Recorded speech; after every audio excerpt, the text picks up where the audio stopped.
મહેલોનો છોકરો છે વીણા, આપણી અંજુરી રાજ કરશે.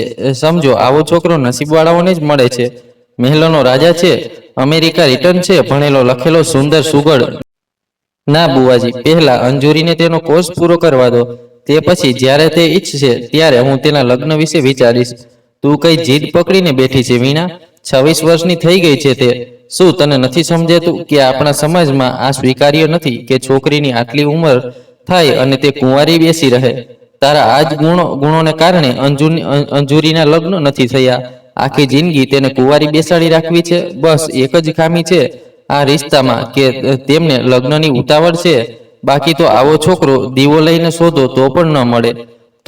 તો ના લગ્ન કરવા દે. કુંવારી રહેવું મને મંજૂર છે, પણ ફક્ત એટલે જ નહીં કે છોકરો મહેલનો રાજા છે. હું મારી દીકરીના સપનાઓને શ્રદ્ધાંજલિ નથી આપી શકતી. આવા બિનવિચારી રીતે હું તેના લગ્ન ક્યાંય પણ નથી કરી શકતી. તે લોકો આટલી ઉતાવળ કેમ કરી રહ્યા છે?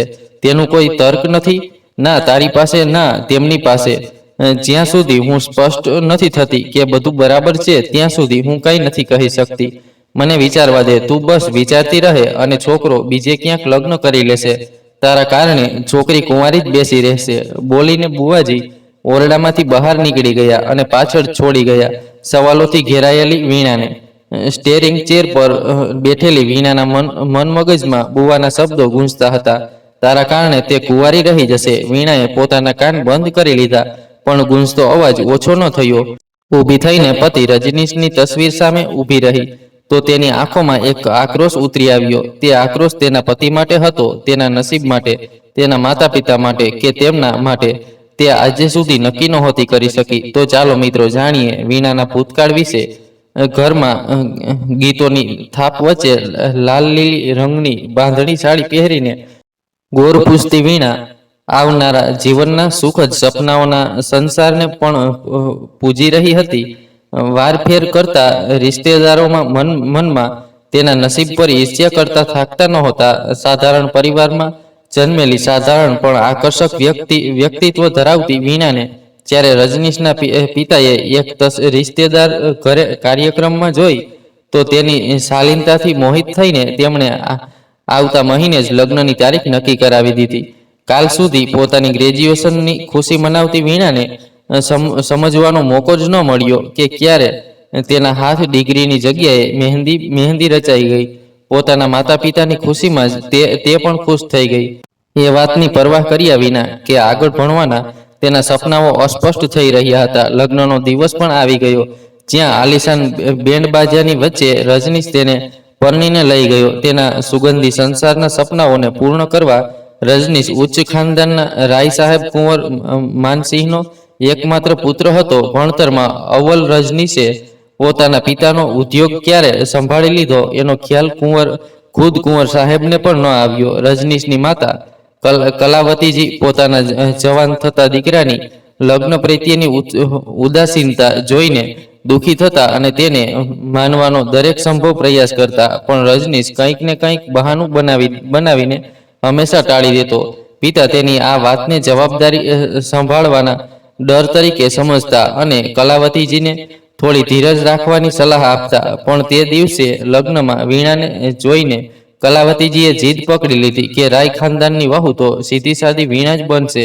રજનીશના લાખ હાથ પગ મારવાની અસર ત્યારે જતી રહી જ્યારે કલાવતીજીએ ભૂખ હડતાલ કરી લીધી અને તેમનું ઘટતું વધતું બીપી અને વધુ તકલીફો લઈ આવ્યું. રજનીશે કસમ ખાઈને હા પાડી અને કલાવતીજી દીકરાનો સહારો સજાવતા તરત ઊભી થઈ ગઈ. આ બાજુ 4 દીકરીઓના પિતા મનોહરે જ્યારે આટલા ઉચ્ચ કુળમાંથી રિશ્તો આવ્યો જોયો તો કોઈ પણ વાતની પરવાહ કર્યા વિના તરત જ પકડી લીધો. દીકરી આગળ ભણીને કંઈક હાંસલ કરવા માંગતી હતી તેનો ખ્યાલ પણ ન લીધો. આનંદ ફાનંદમાં બંનેના લગ્ન થઈ ગયા. ના દાન દહેજ, ના જેબમાંથી એક પૈસો ખર્ચવો પડ્યો. મનોહરને યુ તો દીકરીઓને ભણાવવામાં બચ્યું પણ શું હતું તેમની પાસે. સજી સવરી ફૂલ જેવી વીણા પોતાની આલિશાન ગાડીમાં આલિશાન મહેલમાં પ્રવેશી ગઈ. પિયરમાં દરેક જણ તેના નસીબના કસીદા ગોળ રહ્યા હતા, જ્યારે સાસરે તેની સુંદરતાને દરેક દીવા આપી રહ્યા હતા. તેના મનમાં શું છે ના ત્યારે કોઈએ પૂછ્યું ના. હવે કોઈને કઈ પરવાહ હતી. પહેલી રાતે દુલ્હનના 16 શણગાર સાથે વીણા પોતાના સુહાગના ઓરડામાં પ્રવેશી, જ્યાં રજનીશ તેને શરાબની ગંધ ઉડાડતો ઊંઘના આલિંગનમાં મળ્યો. એક કોસ દૂર સુધી તે ગંધ જતી. આટલો શરાબ પીધો હતો તેણે. આવા માહોલથી અજાણ વીણા આખી રાત પોતાના તૂટેલા સપનાઓના ટુકડા ભેગા કરતી રહી. બીજા દિવસે તેનું સ્વાગત સાસુમાની પ્રેમ અને આશાઓથી ભરેલી નજરોએ કર્યું, જેનો સામનો કરવાની હિંમત તેમાં નહોતી. ના કલાવતીજી તેના મનમાં ઉઠતા તોફાનને સમજી શકતા, ના તે સમજાવી શકી. પોતાના મનની અસમંજસને તેણે પોતાની પ્રિય સહેલી સામે મૂકી તો તેણે દિલાસો આપતા કહ્યું કે લગ્નની વ્યવસ્થામાં થાકી ગયા હશે. સહેલીની વાત માનીને તેણે પણ પોતાના મનને દિલાસો આપ્યો કે બધું ઠીક છે. બીજી રાતે ફરી એકવાર તે પોતાના મુશ્કેલીઓમાંથી જોડાયેલા અરમાનો સાથે પોતાના ઓરડામાં પહોંચી અને ફરી એકવાર આખી રાત તે અરમાનોને તૂટતા વિખરાતા જોતી રહી. રજનીશ આજે પણ ઊંઘમાં ખોવાયેલો હતો. 3 દિવસ વીતી ગયા હતા. વીણા રજનીશની એક પ્રેમભરી નજર માટે તરસી ગઈ હતી. ફેરા પછી તેણે વીણાને પાછળ ફરીને પણ નહોતું જોયું. અસમંજસમાં ફસાયેલી વીણા સમજી નહોતી શકતી કે આ વાત પર તે કેવી પ્રતિક્રિયા આપે. કોઈ પણ છોકરી માટે આ ખૂબ જ કષ્ટદાયક બાબત હોઈ શકે. વીણા માટે પણ હતી. પગ ફેરા માટે ગયેલી વીણાએ જ્યારે આ વાત હિચકિચાતા માતા સાથે વહેંચી તો તેમણે સમજાવતા કહ્યું, બેટા, રજનીશ અને તારા લગ્ન ખૂબ જ આનંદ ફાનંદમાં થયા છે. શક્ય છે કે તે હજુ તારી સાથે સહજ નથી. તેમને થોડો સમય આપ, તેમને પ્રેમના બળે જીતી લે બેટા. પણ માએ કહ્યું, સમય કેવી રીતે આપવું? આખો દિવસ તે ઘરમાં પગ નથી મૂકતા અને રાત્રે જ્યારે તેમના લડખડાતા પગલાં પડે છે તો સીધા પલંગ પર જ ઠેરે છે. તેમને પોતાનું પણ હોશ નથી હોતું. હું તેમને પ્રેમ કેવી રીતે આપું? પણ માએ તેના મનમાં ઉઠતા સવાલોને ઘરની પરિસ્થિતિઓ અને બીજી બહેનોનો હવાલો આપીને શાંત કરી દીધા. પોતાના ઘરેથી નિરાશ થઈને તે સાસરે પાછી ગઈ. કલાવતીજી બંને વચ્ચેની દૂરીઓને કંઈક અંશે અનુભવી રહ્યા હતા અને રજનીશના વ્યવહારથી આહત પણ હતા, પણ તેને કંઈ સમજાવવામાં અસફળ રહ્યા. વીણાને ખુશ રાખવાનો પૂરો પ્રયાસ કરતા કલાવતીજી રજનીશની ઉદાસીનતાથી તૂટતી વીણાને સંભાળી નહોતા શકતા. વીણાનું મન તૂટતું જતું હતું. પોતાની મર્યાદાની સીમાઓ લાંઘતા કલાવતીજી વીણા અને રજનીશને નજીક લાવવાના નાના નાના બહાના કરતા, પણ રજનીશ તેમના પ્રયાસો પર હંમેશા પાણી ફેરવીને ઘરેથી નીકળી જતો. રાત સુધી પણ પાછો ન આવતો. વીણાનો દિવસ તો ઘરના કામોમાં નીકળી જતો, પણ રાત તેની કરવટો બદલતી વીતતી. તે કલાવતીજી અને તેમના પ્રયાસો પ્રત્યે સહાનુભૂતિ રાખતી, પણ પોતાના મન પર કાબુ ન રાખી શકતી અને રજનીશની ઉદાસીનતાથી દિવસે દિવસે સુકાતી જતી હતી. તેના આ વ્યવહારનું કારણ ન જાણવું તેની આ જલનમાં ઘીનું કામ કરતું હતું. માનસિંહજી અને કલાવતીજી હવે તેની હાલત સહન નહોતા કરી શકતા અને રજનીશને ઘરમાં રોકાવાના તેમના બધા પ્રયાસો નિષ્ફળ સાબિત થઈ રહ્યા હતા. જીવન આ જ રીતે ઢસરતું રહ્યું હતું. જ્યારે નીરવીણાના જીવનમાં ઠંડી હવાના ખુશનુમા ઝોંકા બનીને આવ્યો. નીર રજનીશનો બાળપણનો મિત્ર અને તેનો રાજદાર હતો. રજનીશ અને નીર એકબીજાથી કંઈ જ નહોતા છુપાવતા. બાળપણથી જ જ્યાં રજનીશ ગંભીર અને શાંત હતો, ત્યાં નીર મસ્ત મોલા તોફાની આંધીની જેમ હતો અને તે વીણાના જીવનમાં આવી ચડ્યો. તેને ખબર પણ નહોતી કે આ તોફાન પણ એક દિવસ ગુજરી જશે. એક શિયાળાની મદમસ્ત સવાર હતી જ્યારે નીરના પગલા તે મહેલમાં પડ્યા. ચહેકતો હોવા છતાં તે પોતાની કાળી થેલી ખભે લહેરાવતો અંદર આવ્યો. આવતા જ તેણે કલાવતીજીને પાછળથી પકડી લીધા અને તેમને ચારે બાજુ ફેરવીને તેમનું માથું ચરકાવી દીધું. સોફા પર પથરાતા કલાવતીજી ફક્ત પોતાના શ્વાસ ભેગા કરતા રહ્યા અને તેમના મોંમાંથી ફક્ત આટલું જ નીકળ્યું, આવી ગયો મારો તોફાન મેલ. કેમ છે રે તું? નીરે તેમના પગ છૂટા કરીને ફટાકથી બોલ્યો, એ બધું છોડો. પહેલા અમને તે નવા સભ્યથી મળાવો જેના કારણે તમે અમને ભૂલી ગયા. તેની વાત સાંભળીને કલાવતીજીના ચહેરા પર આવતા જતા ભાવ ઉભરી આવ્યા અને તેઓ ફક્ત આટલું જ બોલી શક્યા, વીણા, જરા બહાર આવો તો. બહાર આવેલા આ તોફાનની અજાણ વીણા બેસનથી ખરડાયેલા હાથ લઈને બહાર આવી. સાડીનો પલ્લો કમરે ખોસેલો હતો અને તે ઝડપથી હોલમાં આવીને ઊભી રહી. અચાનક તે અજાણ્યા ચહેરાને જોઈને અસહજ થઈ ગઈ. તેણે કમરેથી પલ્લો ખેંચ્યો. સાડી સાડી પર બેસન લાગી ગયું. ગુસ્સે થઈને તેણે પોતાનો બેસન ભરેલો હાથ પોતાના માથા પર મારી દીધો. આટલી વારથી તેને એકટક જોતો નીર તેની આ હરકત પર જોરથી હસી પડ્યો અને તેની સાથે કલાવતીજી પણ હસી પડ્યા. વીણા વધુ અસહજ થઈ ગઈ. તેનો ઉતરેલો ચહેરો જોઈને બંનેએ મુશ્કેલીથી પોતાનું હાસ્ય રોક્યું. વીણા સાથે નીરનો પરિચય કરાવતા કલાવતીજી બોલ્યા, વીણા બેટા, આ નીર છે રજનીશનો બાળપણનો મિત્ર. બંને સાથે રમતા કૂદતા અને મોટા થયા છે. નીર તારા લગ્નમાં ન આવી શક્યો કારણ કે તેને વિઝા નહોતો મળ્યો. આ વિદેશમાં રહે છે અને આજકાલ પોતાનો બિઝનેસ જમાવવાની ફિરાકમાં છે. વીણાએ હાથ જોડીને તેને નમસ્તે કર્યું તો ઊભો થતા નીર બોલ્યો, હું અને રજનીશ તો સાથેના જ છીએ. તમારે હાથ જોડવાની જરૂર નથી. તેની આ વાત પર કલાવતીજી બોલ્યા, બિલકુલ ઠીક કહ્યું, બલકે આણે તો તારા પગ છૂવા જોઈએ. તું તેની ભાભી છે. નીર તપાકથી બોલી ઉઠ્યો, પગ છૂવાની કોઈ સીન નથી માં. અમે તો એમને નામથી જ બોલાવીશું, કોઈ ભાભી નહીં, દોસ્ત બનાવીશું. રાતથી જ આ ડીલ થઈ ગઈ છે. એમ બોલતા જ રજની આંખો નીચી ઝૂકી ગઈ, જેને તેને ચતુરાઈથી મુસ્કાનથી છુપાવી દીધું. કલાવતીજી ત્યાંથી ઊભા થઈને બોલ્યા, તમે અને રજનીશની વાતો તમે જ જાણો. જે કહેવું હોય તે કહો, તમારી મરજી. અને પછી વીણા તરફ વળીને બોલ્યા, સારું થયું તું બેસનના ગટ્ટા બનાવે છે. આની પસંદગીમાં ગટ્ટા જ પહેલા નંબરે આવે છે. બેટા, હું પૂજા કરીને આવું પછી આના માટે ખીર બનાવીશ. મારા દીકરાને ખીર ખૂબ પ્રિય છે. નીરે કલાવતીજીના ગાલ ચૂમીને કહ્યું, તમે આ દુનિયાની સૌથી સારી માં છો. કલાવતીજી ખડખડાટ હસતા મંદિર તરફ આગળ વધી ગયા. આ ઘરમાં રહેતા વીણાને 4 મહિના થવા આવ્યા હતા. આ ઘરમાં ફેલાયેલી વેરાનીને તેણે આજે થોડી ઓછી થતી જોઈ. રજનીશ આ ઘરનો એકમાત્ર દીકરો હોવા છતાં કલાવતીજીના ચહેરા પર તે સુકૂન નહોતો લાવી શકતો જે આજે નીરથી તેમને મળતું હતું. એવું વીણા અનુભવી રહી હતી. આજે તેના ચહેરા પર પણ જાણે સદીઓ પછી એક મુસ્કાન તરી આવી હતી. વીણા રસોડા તરફ આગળ વધી તો તેની પાછળ નીર પણ આવ્યો. જ્યારે વીણાએ તેને રસોડામાં આવતો જોયો તો કહ્યું, તમે રસોડામાં કેમ આવો છો? તમે બેસો, હું ચા લાવું છું. નીરે કહ્યું, કેમ રસોડામાં મારી એન્ટ્રી પર ટેક્સ લાગે છે? વીણાના ચહેરા પર ફરી અસહજતા ભાવ ઉતરી આવ્યા તો નીરે એક ઠઠ્ઠો માર્યો. વીણાના ચહેરા પર ફરી મુસ્કાન તરી આવી. બંને રસોડા તરફ આગળ વધ્યા.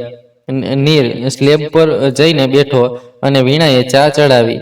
વીણાના કપાળે હજુ પણ બેસન લાગેલું હતું. નીર સલબે પરથી ઉતરીને વીણા તરફ આગળ વધ્યો તો વીણા હબકાઈને તેને જોવા લાગી. નીરે પોતાના ખિસ્સામાંથી રૂમાલ કાઢીને તેની તરફ આગળ કર્યો અને તેના કપાળ તરફ ઈશારો કર્યો. વીણાએ મુસ્કરાઈને રૂમાલ લઈ લીધો. એક હળવી સુગંધ તેના મનમાં સમાઈ ગઈ. તેણે બેસન સાફ કર્યું અને ચા તૈયાર કરીને નીરની સામે મૂકી. નીરે મુસ્કરાઈને કપ ઉપાડ્યો અને એક ઘૂંટ ભરતા જ એને એવું લાગ્યું જાણે તેની વર્ષોની તરસ છુપાઈ ગઈ હોય. તે બસ તેનો સ્વાદ લેતો રહ્યો. વીણાએ તેને ખોવાયેલો જોઈને પૂછ્યું, શું થયું? ચા સારી નથી? નીરે કહ્યું, માની યાદ આવી ગઈ. તે પણ આવી જ ચા બનાવતી હતી. તેમાં તે દાલચીની નાખી છે ને? વીણાએ મુસ્કરાઈને હા પાડી તો નીરે પોતાની આંગળી અને અંગૂઠાથી ગોળો બનાવીને વીણાની વખાણ કરતો રહ્યો. કલાવતીજીના આવવાથી બંનેનો ખોવાયેલો સિલસિલો ખતમ થયો અને નીર પોતાની માં સાથે વ્યસ્ત થઈ ગયો. છુપીને વીણાને નિહાળતો નીર એ પણ ભૂલી ગયો કે તે તેના દોસ્તની પરણેલી પત્ની છે. સમય પસાર થતો ગયો અને નીર પોતાના ચંચળ સ્વભાવથી વીણાના મનમાં ઘર બનાવતો ગયો. બંને વચ્ચે હવે વાતોનો સિલસિલો એવો ચાલતો હતો કે થંભવાનું નામ જ નહોતો લેતો. વીણા જે સાગરની નજીક હોવા છતાં તરસી હતી, તેણે નીરમાંથી મળતા પ્રેમને એક જ ઘૂંટમાં પી લીધો હતો. જે સહજતા તે નીર સાથે અનુભવતી હતી તે તેણે ક્યારેય કોઈની સાથે નહોતી અનુભવી. રજનીશની હાજરી આજકાલ ઘરમાં ફક્ત ખાવા અને સુવા સુધી જ મર્યાદિત હતી. આશ્ચર્યની વાત એ હતી કે જે વીણા પર નીર મોહિત થઈ રહ્યો હતો તેને રજનીશે ક્યારેય એક નજર ભરીને પણ નહોતું જોયું. નીર અને વીણા હવે એકબીજાના મનને સ્પર્શવા લાગ્યા હતા.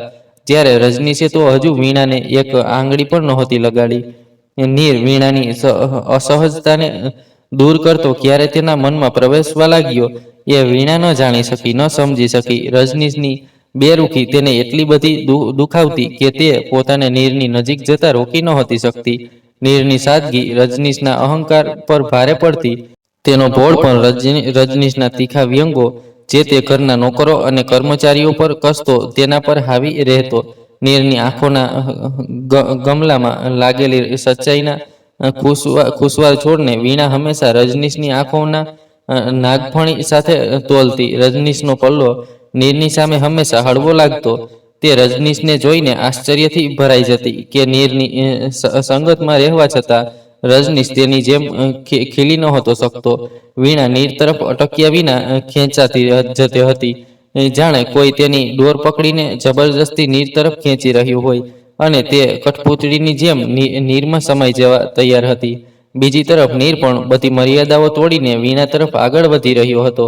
જ્યારથી નીર આવ્યો, રજનીશનો ઘરમાં પડાવ વધુ ઓછો થતો જતો હતો. એવું લાગતું જ નહોતું કે તેનો જીગરી દોસ્ત ઘરમાં છે. કેટલીય વાર કલાવતીજી રજનીશની મિન્નતો કરતા કે તે થોડો સમય વીણા સાથે વિતાવે, પણ તે હંમેશા ટાળી દેતો. કુંવર સાહેબ પણ તેને રોકી નહોતા શકતા. નીરનો કાફલો વીણા તરફ સતત વધતો જતો હતો, જે હવે ખૂબ જ સ્પષ્ટ અને પ્રત્યક્ષ થઈ ગયો હતો. તેના મનમાં ભાવ અને તેના ચહેરા પર દેખાવા લાગ્યા હતા. કુંવર સાહેબને નીર અને વીણાની વધતી નિકટતા હવે ખટકવા લાગી હતી. જ્યારે કલાવતીજી બધું જોઈ જાણીને પણ ચૂપ રહેતા હતા. વીણાના ચહેરા પર તરતી મુસ્કાન તેમને પોતાનું મોં સીવવા મજબૂર કરતી હતી. રજનીશે આપેલા ઘા પર નીરને મલમ લગાવતો જોતા કલાવતીજી હવે તેમની હાસ્ય ઠઠ્ઠામાં ફક્ત મુકરદસ્ત બની રહેતા, અથવા કેટલીક વાર તેમના મનનો એક ખૂણો પણ આ હાસ્યનો હિસ્સો બની જતો. નીર હંમેશા પોતાની વાતોથી વીણાને હસવાનો પ્રયાસ કરતો. શરૂઆતમાં જ્યાં તેને નિષ્ફળતા જ મળી હતી, ત્યાં હવે વીણા તેના નબળા ચુટકુલા પણ હસી દેતી અને હસતા વીણાના મોતીની જેમ ચમકતા દાંત નીરને અંદર સુધી સુકૂન આપતા. જ્યારે પણ નીર વીણાની આંખોમાં ઝાંકતો તો તે બુરી રીતે તૂટી જતો. તેની આંખોમાં પથરાયેલી ઉદાસી નીરને અંદર સુધી કચડી નાખતી. તે કંઈ સમજી નહોતો શકતો કે વીણાની આંખોમાંથી આ ઉદાસીનો સાજો કેવી રીતે દૂર કરવો. સાંજનો સમય હતો. નીર પોતાના ઓરડામાં ખુરશી પર બેઠો સિગરેટના કસ લગાવી રહ્યો હતો.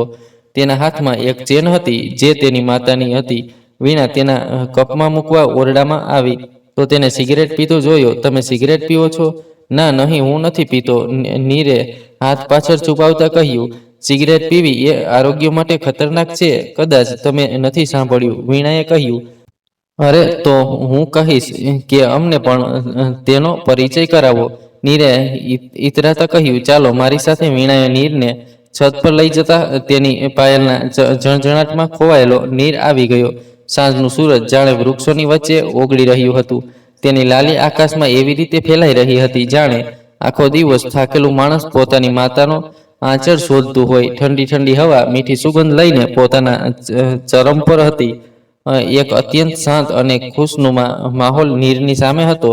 પક્ષીઓની ચહક વચ્ચે વીણાની પાયલનો જણજણાટ આકાશને વધુ સંગીતમય બનાવી રહ્યો હતો. નીરે વીણાને કહ્યું, અહીં કેમ આવ્યા? હું બતાવું છું. વીણાએ નીરને છતના છેડા સુધી લઈ જતા કહ્યું. ડૂબતો સૂરજ નીરને એવો લાગ્યો જાણે તેના હાથથી નજીકથી પસાર થઈ રહ્યો હોય, જાણે હમણાં ઉછળીને તે ઓગળતા ગોળાને પોતાના હાથમાં પકડી લેશે. તેના અંદરનું તોફાન જાણે થંભી ગયું હતું. વીણાએ કહ્યું, તમારા હાથ ફેલાવો, આંખો બંધ કરો અને આ હવાને અનુભવો. આ હવાને ફક્ત તમારા શરીર પર જ નહીં, પણ તમારી આત્મામાં શોષાવા દો. જુઓ, ગમ ગળવા માટે આનાથી સારું કશું નથી હોય. નીરે કહ્યું, એક શરત છે. શું? તું પણ મારી સાથે આને અનુભવશે? ઠીક છે. અને વીણાએ હાથ ફેલાવી લીધા. આંખો બંધ કરીને આ પ્રકૃતિની સુગંધને પોતાનામાં ભરવા લાગ્યા. બંનેનો અંત જાણે ઓગળતો દેખાયો. જ્યારે નીરે આંખો ખોલીને વીણાને જોઈ તો આંખો બંધ હાથ ફેલાવેલી વીણા એક શાંત નદીની જેમ સાગરમાં પોતાને ડૂબાડવા તૈયાર ઊભી હતી. નીર તેની નિષ્કપટતાને નિહાળતો પોતાના ગમોને ગળવાનું બહાનું શોધી બેઠો. કલાવતીજીના ઓરડામાં આજે ખૂબ ધમાચકડી થઈ રહી હતી. નીર અને વીણા બાળકોની જેમ એકબીજાને દોડાવીને પકડી રહ્યા હતા. ક્યારેક નીર તેને ચીડવતો તો ક્યારેક વીણા. કલાવતીજીને વીણાના ચહેરા પર એક અલગ જ નૂર દેખાતું હતું. રમતમાં નીર અલમારી સાથે ટકરાયો અને ઉપર રાખેલું ધૂળથી ભરેલું એક આલ્બમ તેના માથા પર પડ્યું.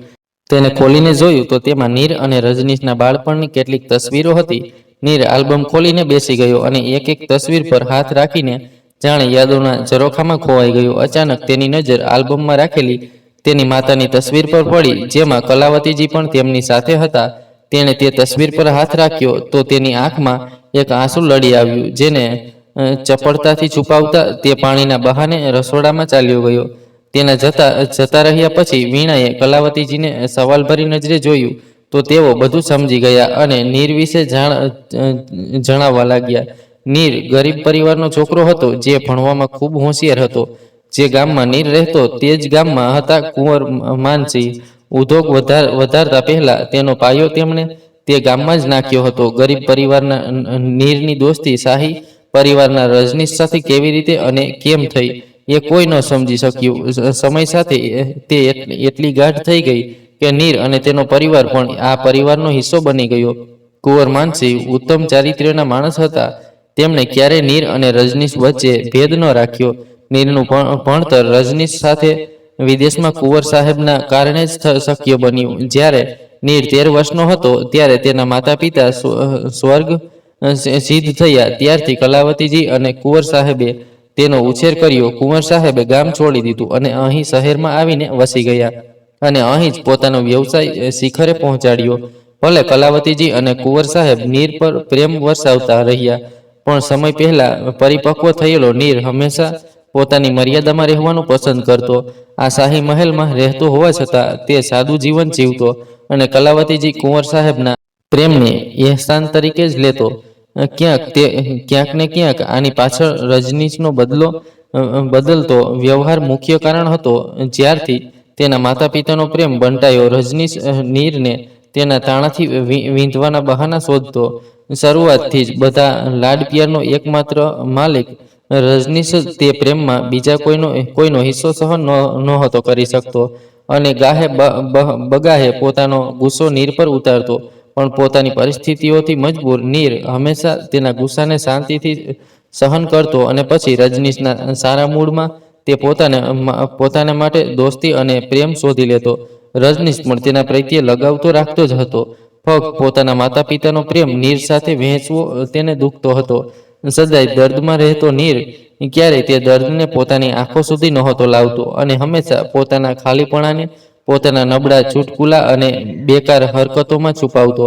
કલાવતીજીની આંખો હવે ભીની થઈ ગઈ હતી. પાણી લેવા ગયેલો નીર હજુ નહોતો પાછો ફર્યો. વીણા ઊભી થઈને રસોડા તરફ ગઈ. રસોડામાં નીરને ન જોઈને વીણાએ ચારે બાજુ નજર દોડાવી તો નીર હોલમાં એક ખૂણામાં ઊભો એક તસવીરને નિહાળી રહ્યો હતો. વીણાએ જઈને તેના ખભે હાથ મૂક્યો તો તે વીણાને ગળે લાગીને બેસુધ રડી પડ્યો. વીણાને આ સહજ લાગ્યું, પણ નીરની આંખોમાંથી વહેતા આંસુ તેને હળવું કરવા માટે જરૂરી હતા. આથી તે ચૂપ ઊભી રહી. નીરના વહેતા આંસુનું ટીપું તે પોતાના ખભે ભેગું કરતી રહી. ઘણી વાર સુધી નીર વીણામાં પોતાનું સુકૂન શોધતો રહ્યો. એક લાંબી ઊંડી શ્વાસ છોડીને નીર વીણાથી અલગ થયો. આ બીતેલી ક્ષણની અસહજતા બંનેના ચહેરા પર હતી. વીણા હંમેશાની જેમ છત પર પોતાનું સુકૂન શોધવા જતી હતી. જ્યારે કેટલીક અવાજો તેના કાને ટકરાઈ. મને થોડો સમય આપ રાજ, તને અહીં આવ્યાને 1 મહિનો થઈ ગયો. નીર, આ એટલું સરળ નથી જેટલું તું સમજે છે. હું કંઈ નથી જાણતો. જે કામ માટે તને બોલાવ્યો છે તે જેટલું જલ્દી પૂરું કરીશ તે તારા માટે સારું રહેશે. રજનીશના ચહેરા પર આક્રોશ હતો. દૂર ઊભેલી વીણા બધું સાંભળીને તેમની પાસે આવી અને બોલી, કયું કામ? ક્યાં કામની વાત કરો છો? નીરના ચહેરા પર ગભરાટના ભાવ દોડી ગયા, પણ રજનીશ તટસ્થ રહ્યો હતો. જો હું આના ફોર્મ વિદેશમાં ખોલાવવા માંગુ છું, પણ આ એવું છે કે તેને કોઈ ફરક નથી પડતો.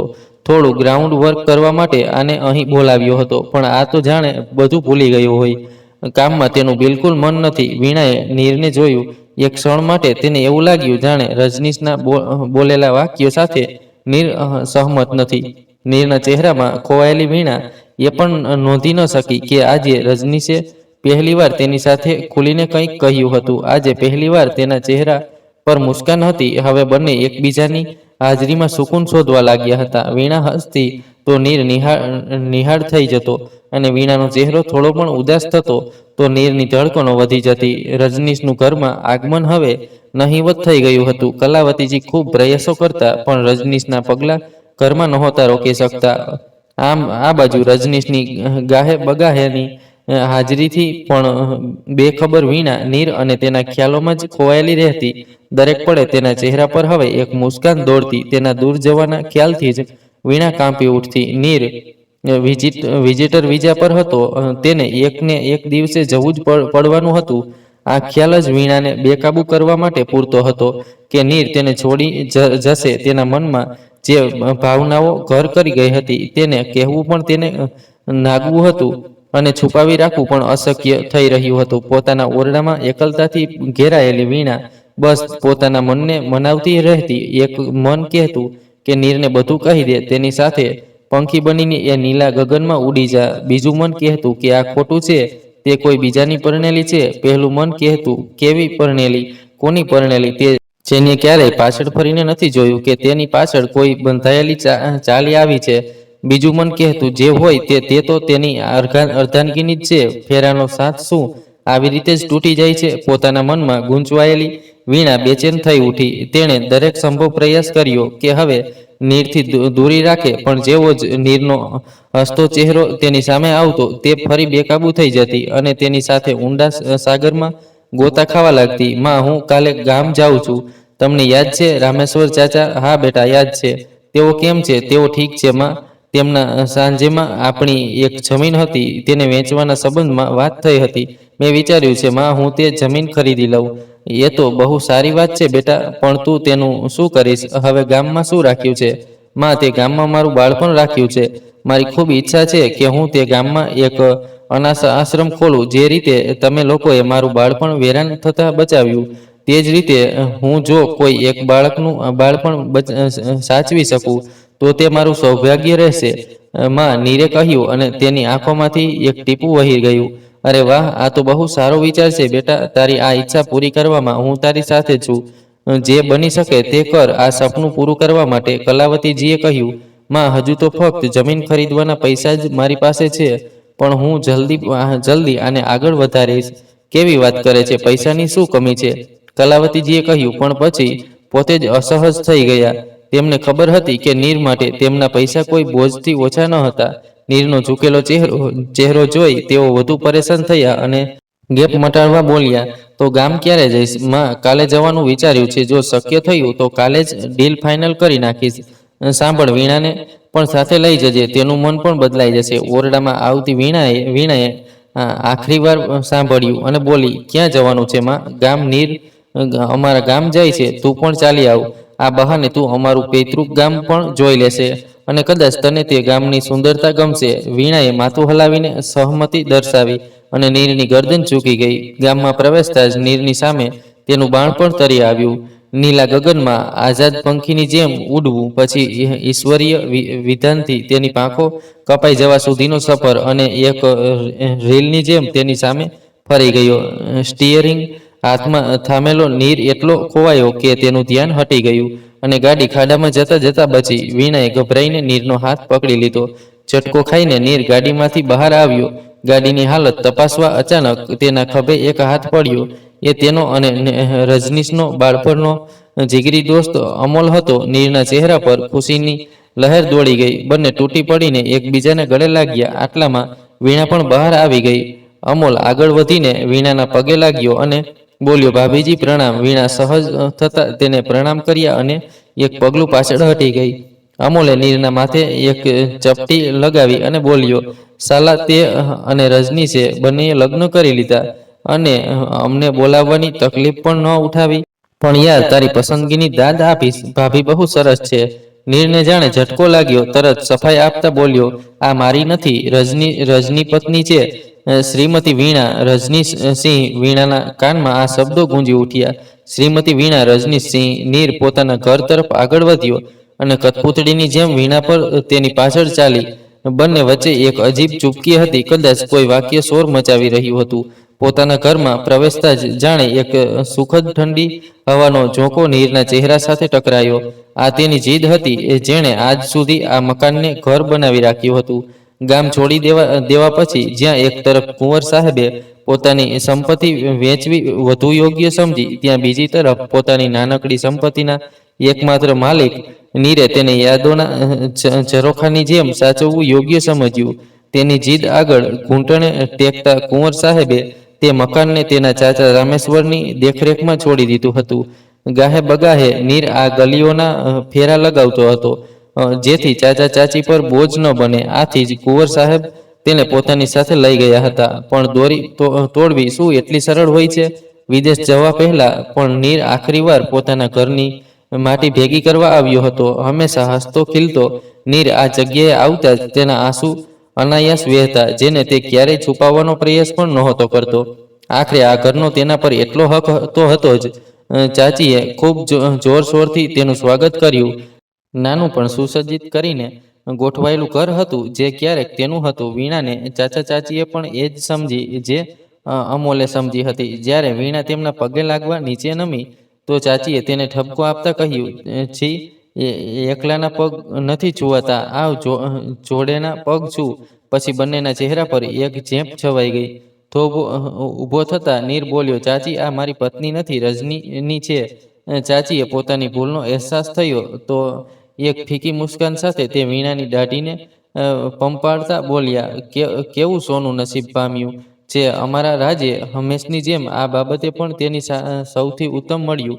વીણાની નજર નીચે ઝૂકી ગઈ, જેને ચાચીએ હૈયા તરીકે લીધું અને તેના પર આશીર્વાદની વર્ષા કરી. ચાચીની પાછળ પાછળ વીણા રસોડા તરફ ગઈ અને નીર ગામની બહાર પોતાની જમીનનું નિરીક્ષણ કરવા ચાચા સાથે નીકળી ગયો. જ્યારે તે પાછો ફર્યો તો ઘર સુગંધથી મહેકી રહ્યું હતું. એવી જ સુગંધ જે જ્યારે ઉડતી હતી જ્યારે આ ઘર તેની માતાનો આશિયાનો હતો. નીર જાણી ગયો કે આ સુગંધનું કારણ શું છે. અંદર આવતા જ ચાચી શરૂ થઈ ગયા, વાહ નીર, આ વહુના હાથમાં તો જાદુગરી છે. નીરની માની યાદ દેવડાવી આજે. ખાવામાં બિલકુલ એ જ સ્વાદ છે જે ક્યારેક જીજીના રાજમાં અમને મળતો હતો. કલાવતીજી ખરેખર બહુ ભાગ્યશાળી છે કે તેમને આવી સુલક્ષણી વહુ મળી. દિલ જીતી લીધું. નીર ચાચીના બળબોલાપણાથી સારી રીતે વાકેફ હતો, પણ આજે તે તેમની વાત પર સાથે સંપૂર્ણ સહમત હતો.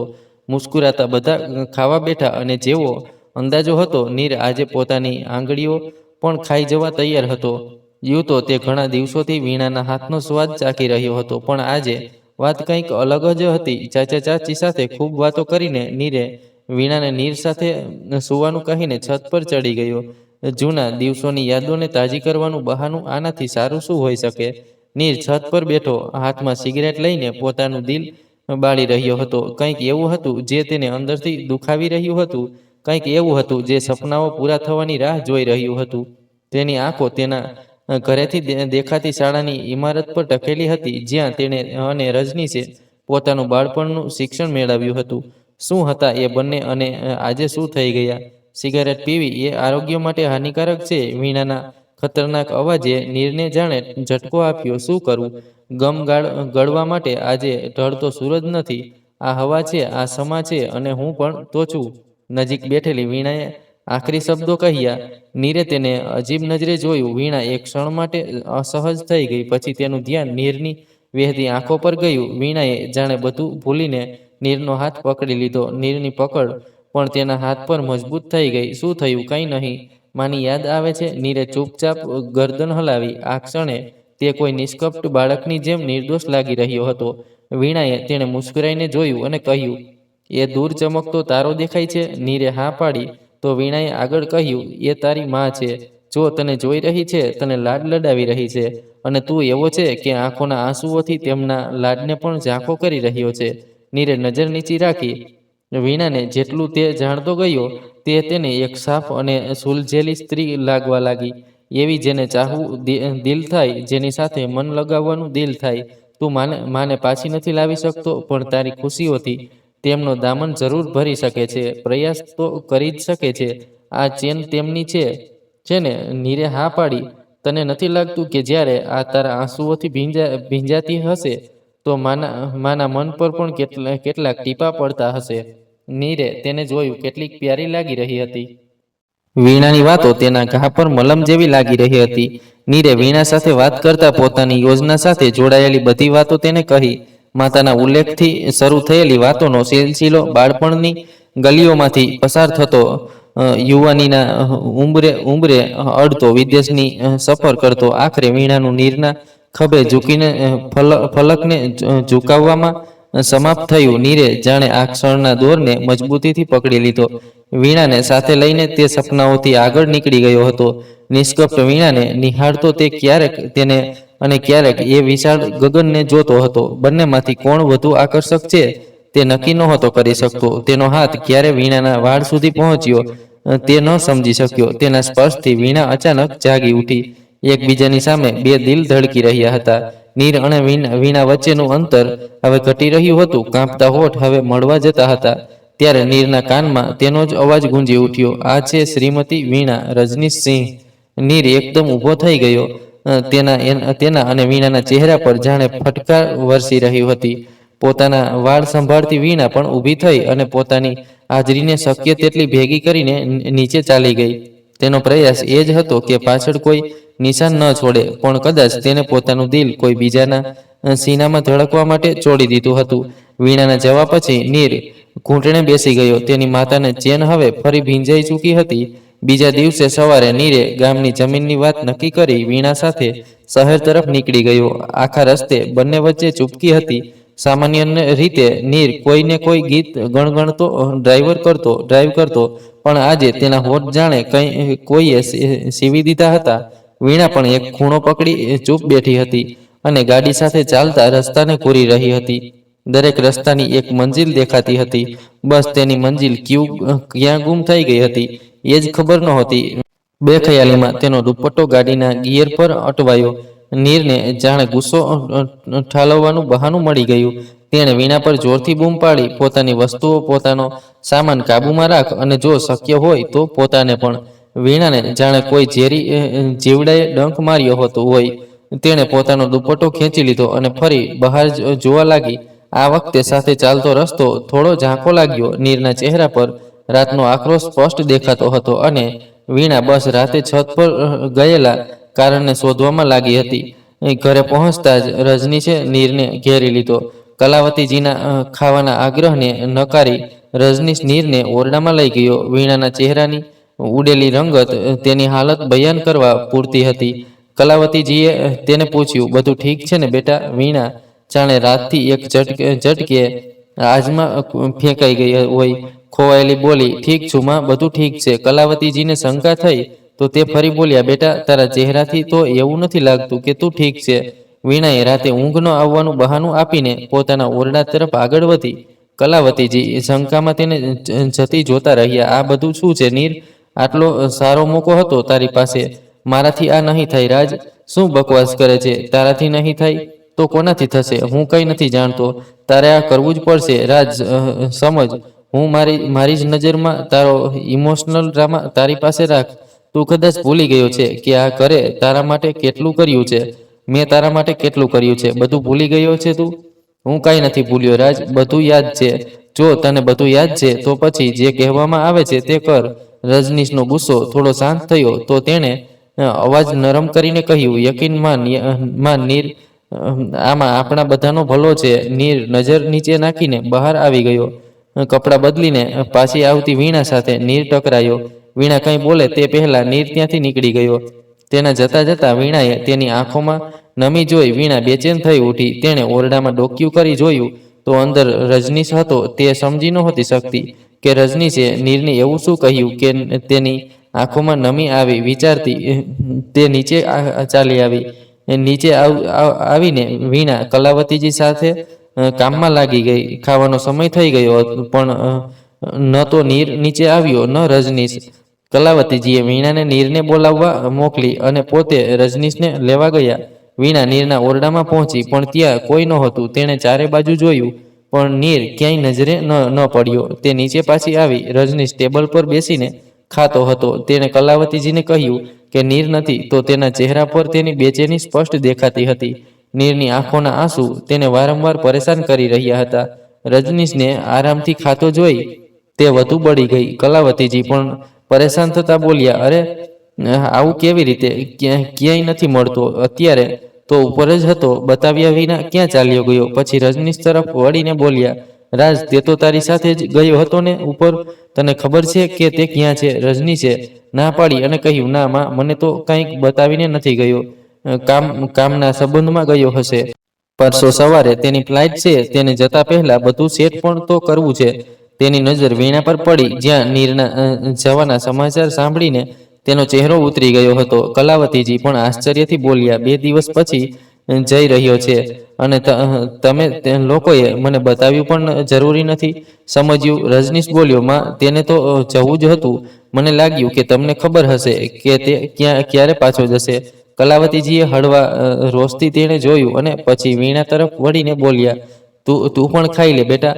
જ્યારે પાછો આવશે ત્યારે તેને પણ ખવડાવીશ. વીણાએ માથું નમાવીને કહ્યું, માં, બિલકુલ ભૂખ નથી. કલાવતીજીનો જવાબ સાંભળ્યા વિના તે ઉપર ચડી ગઈ. રજનીશના ચહેરા પર એક વિકૃત મુસ્કાન હતી. વીણા પોતાના ઓરડામાં પડી અનુમાન લગાવી રહી હતી. રાતે છત પર પણ નીર અને રજનીશની વાતચીતનું પરિણામ નીરના ઉતરેલા ચહેરામાં થયું હતું અને આજે પણ નીર આંસુઓ સાથે ઘરમાંથી નીકળી ગયો હતો. રાતનો કિસ્સો પણ તેની સામે દોડી રહ્યો હતો. તેને કંઈ સમજાતું ન હતું કે નીર આખરે ક્યાં ગયો. આખો દિવસ વીતી ગયો, નીરનો કોઈ અતોપતો નહોતો. વીણા આખા ઘરમાં બેચેન ફરી રહી હતી. કલાવતીજીથી બધું વીણાને નીરની ફિકર હતી અને કદાચ આનો અહેસાસ કલાવતીજીને પણ હતો. રાત થવા આવી પણ નીરનો કોઈ પતો નહોતો. રજનીશ આજે પણ હંમેશાની જેમ ઘરમાંથી ગાયબ હતો. કલાવતીજીએ જ્યારે કુંવર સાહેબ સાથે આનો ઉલ્લેખ કર્યો તો તેમણે નીરના આ વ્યવહાર પર આશ્ચર્ય વ્યક્ત કર્યું અને કહ્યું, આ રજનીશનો કીડો નીરને ક્યાંથી ખાઈ ગયો? તેમના વાક્યોમાં રજનીશ માટે વ્યંગ સ્પષ્ટ દેખાતો હતો. કલાવતીજીની નજર ઝૂકી ગઈ. કલાવતીજીને પરેશાન જોઈ કુંવર સાહેબ બોલ્યા, કલાવતી, હવે તે બાળક નથી રહ્યો. વિદેશમાં પણ એકલો જ રહે છે ને? શક્ય છે કોઈ કામે ગયો હોય. કલાવતીજી તરત બોલી ઉઠ્યા, તે લાપરવાહ નથી, હંમેશા બતાવીને જાય છે. પરસો સવારે તેની ફ્લાઇટ છે, આની ખબર તમને છે? કુંવર સાહેબે આશ્ચર્યથી કલાવતીજી તરફ જોયું અને ના પાડી. કલાવતીજી બોલ્યા, રાજ સિવાય આ વાત કોઈ નથી જાણતું. આવો વ્યવહાર નીરનો પહેલા ક્યારેય જોયો છે? મને તો કંઈ સમજાતું નથી કે આ શું થઈ રહ્યું છે. જ્યારથી તે ગામથી પાછો આવ્યો તેના હાવભાવ ઠીક નહોતા અને તે પછી રાજે તેને ઉપર લઈ જઈને વાત કરી પછી ન જાણે તે ક્યાં ચાલ્યો ગયો. મને હવે ચિંતા થાય છે. કુંવર સાહેબના મનમાં પણ હવે ગભરાટે જગ્યા લઈ લીધી. પણ કલાવતીજીને શાંત કરવું જરૂરી હતું. તેમને દિલાસો આપતા બોલ્યા, ચિંતા ન કરો, આવી જશે. સવાર સુધી પાછો આવી જશે. તમે હવે સૂઈ જાઓ. સવારે એકવાર નોકરને ગામ મોકલીશ. માજરો શું છે? શક્ય છે સમજાઈ જાય. કલાવતીજી તેમનો હાથ પકડીને સૂઈ ગયા અને આખા દિવસની થાકની નીંદનું રૂપ ક્યારે લઈ લીધું તેમને ખબર ન પડી. પોતાના ઓરડામાં કરવટો બદલતી વીણા આખી રાત ઊંઘી ન શકી. ઉઠીને નીરના ઓરડામાં પણ ગઈ પણ કંઈ હાથ ન લાગ્યું. તેનો કોઈ અતોપતો નહોતો. બીજો આખો દિવસ વીતી ગયો. ન તો નીર ઘરે પાછો આવ્યો, ન રજનીશ. કોઈને કંઈ સમજાતું નહોતું. વીણાની હાલત એવી થઈ ગઈ હતી કે કાપો તો લોહી ન નીકળે. તેનો ઉતરેલો ચહેરો કલાવતીજીને વધુ દુખાવી રહ્યો હતો. વીણા શક્ય તેટલો પ્રયાસ કરી રહી હતી કે પોતાની લાગણીઓ પર કાબૂ રાખે, પણ તેનો પ્રયાસ સફળ નહોતો થઈ રહ્યો. કુંવર સાહેબે ગામ અને આસપાસના વિસ્તારોમાં માણસો દોડાવી રાખ્યા હતા, પણ નીરનો કોઈ પતો નહોતો મળ્યો. રજનીશની ગેરહાજરીના બધા ટેવાયેલા હતા, પણ નીરનું ન હોવું બધાને દુખાવી રહ્યું હતું. વીણાએ કાલથી કંઈ ખાધું નહોતું. પોતાના ઓરડામાં પડી તે બસ એ જ વિચારતી હતી કે આખરે રજનીશ અને નીર વચ્ચે એવું શું થયું કે તે આમ ચાલ્યો ગયો. તેને આ વાત હજુ સુધી ઘરમાં કોઈને નહોતી કહી. કુંવર સાહેબને આજે શહેરની બહાર જવું પડ્યું અને નીરની ચિંતા સાથે લઈને તેઓ નીકળી ગયા. ઘરમાં હવે ફક્ત કલાવતીજી અને વીણા જ રહ્યા હતા. બંનેને કંઈ સમજાતું નહોતું કે શું કરવું. રાત થઈ ગઈ હતી. ચિંતાના માર્યા કલાવતીજીને વીણાએ મહા મુશ્કેલીથી સુવડાવ્યા અને પોતે પોતાના ઓરડામાં સૂઈ ગઈ. રેસ્ટિંગ ચેર પર બેસીને તે ઘણીવાર સુધી વિચારતી રહી અને આખરે તેનો થાક તેની આંખો પર ભારે પડ્યો. ખભે ચોળો લટકાવીને નીર વીણાના ઓરડામાં હતો. રેસ્ટિંગ ચેર પર સૂતેલી વીણા અત્યંત નિષ્કપટ અને સુંદર લાગી રહી હતી. ઓરડામાં બળતા દીવાઓની રોશનીથી વીણાનો ચહેરો પણ ઝગમગી રહ્યો હતો. રાતના સમયે વીણા પોતાના ઓરડામાં દીવાઓની રોશની રાખવાનું પસંદ કરતી હતી. નીર તેની નજીક આવ્યો અને શક્ય તેટલી આહટ ન થાય તેની કોશિશ કરતા તેની બાજુમાં બેસી ગયો અને બોલ્યો, મને માફ કરી દે વીણા. તને મારી લાગણીઓ નથી કહી શકતો, પણ તું મારા મનની અંદર સુધી સમાઈ ગઈ છે. હવે હું જઈ રહ્યો છું, પણ તારો એક અંશ ચોરીને મારા મનમાં આવનારી તું પહેલી છોકરી છે, અને હું વચન આપું છું કે આખરી પણ તું જ રહીશ. તારો સામનો નહીં કરી શકું. જો શક્ય હોય તો મને માફ કરી દે. આમ કહેતા નીર પોતાની આંખોમાંથી વહેતા આંસુઓને સમેટતો ઊભો થયો. એક પગલું આગળ વધ્યો તો તેના હાથ પર વીણાનો સ્પર્શ અનુભવાયો. તે જાગી રહી હતી. નીરે પાછળ ફરીને જોયું તો વીણા રોજની જેમ તેને જોઈ રહી હતી. નીરની પાંપણો ઝૂકી ગઈ. વીણાએ આગળ આવીને નીરને કહ્યું, તું આટલો કાયર હશે મેં નહોતું વિચાર્યું. નીરથી કંઈ બોલાયું નહીં.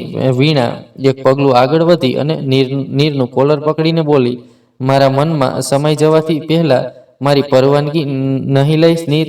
નીર હજુ ચૂપચાપ ઊભો હતો. વીણાનો ગુસ્સો તે પહેલીવાર જોઈ રહ્યો હતો, અને તે ગુસ્સામાં પણ તેની સ્વચ્છ નિયત સ્પષ્ટ દેખાતી હતી. ફરીથી નીરને ઝકઝોરતા બોલી, મારા જીવનમાં બતાવ્યા વિના ચાલ્યો આવ્યો. મેં માફ કર્યું, પણ આમ ચોરની જેમ ભાગવા નહીં દઉં. નીરે પોતાને છોડાવ્યો અને બોલ્યો, આ ઠીક નથી વીણા, હું આ નથી કરી શકતો. વીણાએ કહ્યું, શું નથી કરી શકતો નીર? તે એવું શું કર્યું? નીર ચૂપ હતો તો વીણા આગળ બોલે છે કે કેમ નહીં નીર? બાકી તો તું ક્યારેય ચૂપ નથી રહેતો, આજે કેમ નથી બોલતો? હું તને પ્રેમ કરવા લાગ્યો છું, તને ચાહું છું. નીરે કહ્યું, પણ તે કંઈક આગળ બોલે તે પહેલા વીણા તેને ગળે લાગી. નીર સ્તબ્ધ હતો. પોતાના બંને હાથોને વીણાથી દૂર રાખવાની શક્ય તેટલી કોશિશ હોવા છતાં તે પોતાને રોકી ન શક્યો, અને તેણે વીણાને પોતાની બાહોમાં ઘેરામાં લઈ લીધી. સુબકતી વીણા બોલી, હું અહીં નહીં રહી શકું નીર. રજનીશે મને ક્યારેય અપનાવી નથી. મારા જીવનમાં તું રોશની લઈને આવ્યો હતો. મને આમ અંધારામાં ઘેરાયેલી ન છોડતો જતો. હવે હું આમ નહીં જીવી શકું. નીર કંઈ બોલી ન શક્યો. એકબીજાની બાહોમાં સુકૂન શોધવા બંને આ ક્ષણની નબળાઈમાં ક્યારે વહી ગયા તે ન સમજી શક્યા. બીજી સવારે પોતાના જીવનની સૌથી સુખદ સવારનો અનુભવ કરતી વીણા ઉઠી. બાજુમાં સૂતેલો નીર તેને પોતાની સંપૂર્ણતાનો અહેસાસ કરાવી રહ્યો હતો. તેણે નક્કી કરી લીધું હતું કે હવે તે અહીં નહીં રહે. આ એક રાતમાં નીર સાથે તેણે પોતાના આખા જીવનના સપના સંજોયા હતા. નીરને સૂતો છોડીને વીણા બારી પાસે ચાલી આવી. સૂરજ હજુ પૂરેપૂરો ચડ્યો ન હતો. રાતની ખુમારી હજુ તેના પર પણ તારી હતી. નીરની શર્ટ ઉપાડીને વીણા તેનો સ્પર્શ અને સુગંધ અનુભવી રહી હતી. ત્યાં અચાનક તેનો હાથ નીરની શર્ટના ખિસ્સા પર ગયો. કુતૂહલથી તેણે જોયું તો એક પત્ર હતો. ઉપર રજનીશનું નામ જોઈ તે પત્ર ખોલ્યા વિના પોતાનો હાથ રોકી ન શકી. થોડી જ વારમાં નીરની આંખો ખુલી તો તેણે વીણાને પોતાની સામે ન જોઈ. ચારે બાજુ જોયું તો તે બારી પાસે બેઠેલી દેખાઈ. નીર મુસ્કરાતો ઉઠ્યો અને ગુડ મોર્નિંગ કહેતો તેની પાસે આવ્યો. વીણા આંસુઓની લબરેજ હતી. નીરે તેને ખભેથી પકડીને પૂછ્યું, શું થયું વીણા, કેમ રડે છે? તેના ચહેરા પર ચિંતા સ્પષ્ટ ઝળકી રહી હતી. વીણાએ તેની તરફ જોયું તો નીર એક ક્ષણ માટે ડરી ગયો. તેની આંખો લાલચોળ હતી. નીરે ફરી પૂછ્યું, શું થયું વીણા? વીણા ઉઠી અને તેણે એ પત્ર નીરની સામે ધરી દીધો. નીરની નજર એક પળ ઝૂકી અને બીજી જ પળે ઉઠી હકલાતો તે બોલ્યો, વીણા, જે તું સમજે છે તેવું કંઈ નથી. તે કંઈક આગળ બોલે તે પહેલા તેના ગાલ પર એક જોરદાર તમાચો પડી ચૂક્યો હતો. નીર, સોરી, તને ફોન ન કરીને પત્ર લખું છું, પણ વાત જ એવી છે કે ફોન પર કહી નથી શકતો. મા પપ્પાને અમારા લગ્ન એક ગામઠી છોકરી સાથે કરી દીધા. તું જાણે છે હું અવનીશને ચાહું છું. મને છોકરીઓમાં કોઈ રસ નથી. હું તેની સાથે નથી રહી શકતો.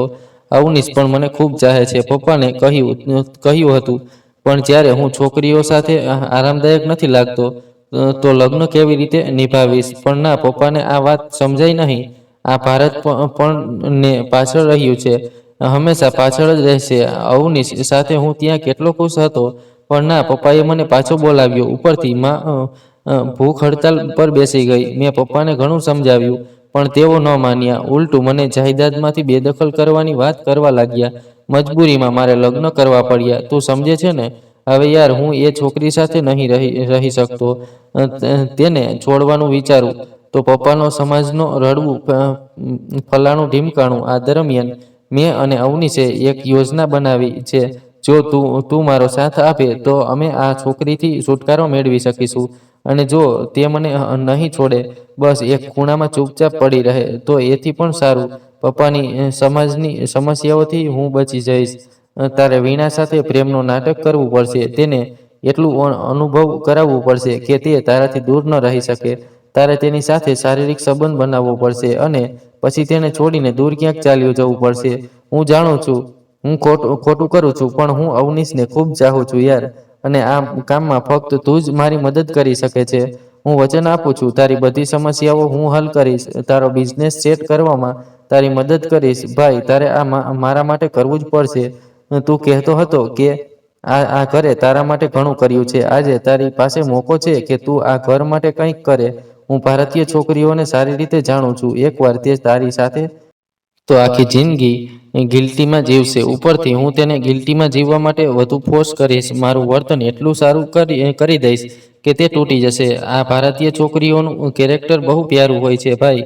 બસ એક ભૂલ અને મારું કામ થઈ જશે. બસ આ બધામાં તું મારી મદદ કરી દે ભાઈ, અને પછી દુનિયાની સામે તો હું જ તેનો પતિ રહીશ ને, ન તો તે આ મહેલની રાણી. આટલું મોટું ઘર તેને સપનામાં પણ નહીં મળે. મહેલોનો રાજા મળ્યો છે ને, તેને આખી ઉંમર રાજ કરશે. હું તેને બધી સુખ સુવિધા આપીશ, બસ હું પોતાને તેને નહીં આપી શકું. ભાઈ પ્લીઝ તું આવ અને મારી આટલી મદદ કરી દે પ્લીઝ. તારી રાહ જોતો રાજ. નીરની પાંપણો ઝૂકેલી હતી. તમાચાની ગુંજ હજુ તેના કાનમાં ગુંજી રહી હતી, અને વીણા તેની સામે એક મૂર્તિની જેમ નમ આંખોથી તેને જોઈ રહી હતી. વીણા, મારી વાત સાંભળ. નીર બોલતો જ રહ્યો. વીણા ભારે પગલે પોતાના ઓરડામાંથી બહાર આવી ગઈ અને ખાલી ઓરડામાં જઈને તેણે દરવાજો બંધ કરી દીધો. સૂરજ હજુ ઉપર ચડવાની કોશિશ કરી રહ્યો હતો, અને નીર વીણાના ઓરડામાંથી પોતાની હાજરી સમેટી રહ્યો હતો. થોડી ક્ષણો પહેલા જ્યાં અનેક જન્મોના સપના પલેવાયા હતા, ત્યાં હવે બીતેલી બધી ક્ષણોની કસક પગ પસારી રહી હતી. દરેક તે જગ્યાએ જ્યાં વીણાનો સ્પર્શ હતો, નીર પોતાની આંગળીઓ ફેરવી રહ્યો હતો, જાણે તેને આખરી વખત પોતામાં સમાવી રહ્યો હોય. આ જ ક્રમમાં તેનો હાથ વીણાની પાયલ પર ગયો. તેના છન વાગતા ઘૂંઘરા નીરની અંદર કંઈક તૂટતું અનુભવી રહ્યા હતા. હા, હું તેના કહેવાથી આવ્યો હતો, પણ તને ક્યારે ચાહવા લાગ્યો હું ન સમજી શક્યો વીણા. બસ એટલે જ કાલે ચાલ્યો જવા માંગતો હતો, પણ શક્ય છે આપણા નસીબને આ મંજૂર નહોતું. શક્ય છે મારા કર્મોને આ મંજૂર નહોતું. પાયલને ચુસ્તપણે પોતાના સીનાથી લગાવી નીર બબડી રહ્યો હતો. આંખોમાં પાણી લઈને નીર તે ઓરડામાંથી બહાર ચાલ્યો આવ્યો, અને આજ સુધીની કેટલીક સુખદ ક્ષણોને તે મહેલના દરેક ખૂણે સમેટતો નીર તે મહેલમાંથી બહાર આવી ગયો. બાલ્કનીમાં ઉભેલી વીણા તેની સાથે પોતાનું મન પણ જતું જોઈ રહી હતી. વીતેલી રાતનો સાયો જેટલો સુંદર લાગ્યો હતો, તે હવે એટલો જ ભયંકર અને વિકરાળ રૂપે તેની સામે ઊભો હતો. આંખોમાંથી વરસાદ વરસી રહ્યો હતો.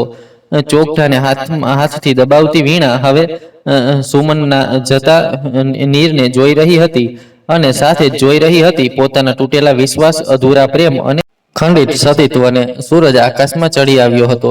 કલાવતીજી ભોટ પાઈને વીણાને જોઈ રહ્યા હતા. નીરના ઓરડામાં તેનો સામાન ન જોઈને તેઓ સમજી ગયા હતા કે તે ચાલ્યો ગયો છે, પણ આમ બતાવ્યા વિના તે કેવી રીતે ચાલ્યો ગયો તેનો અંદાજો તેમને નહોતો. બારી પાસે બેઠેલી વીણાને જાણે એક જ રાતમાં બેજાન થતી જોઈ રહ્યા હતા. કલાવતીજી અસમંજસમાં હતા કે તેને શું થયું છે. વીણા કંઈ બોલતી નહોતી, પણ તેની આંખો બળબડી રહી હતી. નિરંતર બહાર જતા રસ્તાને જોતી વીણાને જાણે કલાવતીજીની હાજરીની ખબર જ નહોતી. કલાવતીજીએ તેને ખૂબ ઝંઝોડી હતી, પણ વીણાએ જાણે ટસથી મસ ન થવાની કસમ ખાધી હોય. રજનીશ ઓરડામાં આવી ચૂક્યો હતો. કલાવતીજીએ તેના પર એક નિસહાય અને સહસિત નજર નાખી તો પોતાના પ્લાનની સફળતાને વિચારીને રજનીશની બાંછો ખીલી ગઈ હતી. બિચારો ચહેરો બનાવીને તેણે કલાવતીજીને બહાર જવાનો ઈશારો કર્યો. કલાવતીજી ઉઠીને બહાર ચાલી આવ્યા અને પાછળ છોડી આવ્યા એક હત્યા અને એક હત્યારો, વિશ્વાસની હત્યા અને વિશ્વાસનો હત્યારો.